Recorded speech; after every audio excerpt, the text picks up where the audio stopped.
Well, we have started a foundation. We're the founders of the Canadian Children's Brain Cancer Foundation.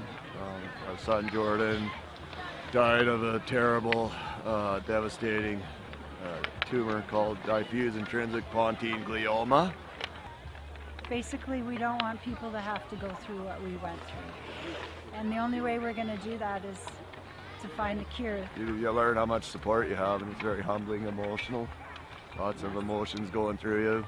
Even driving down here, for me, this has been something that's taken 2 years to get started with governance and legalities. And for me, I had to take a moment that finally we're having a fun event that people can rally behind and get involved with. So it's finally coming to fruition. Yes. He would have been in his glory. He would have loved it. Over the moon. Yeah, over the moon, for sure. He would have been taking part in every hockey game here, I think.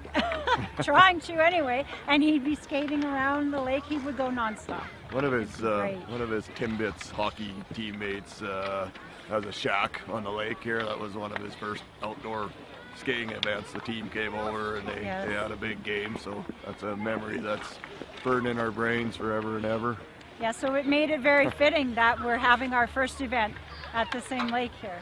So I'm really happy because I think it's so important that we remember. You know, I know things happen and there's lots of tragedies in this world, but this is, and they're all meaningful. This is special beyond belief, and the amount of kids that he touched and his friends and stuff, everything they did from that moment with him when they found out to after, and I never wanted it to get lost. Like myself, being a part of Bow Valley, I just never wanted it to be forgotten, and I think this, for me, even helped me a lot because it meant a lot to me to have this event, for sure.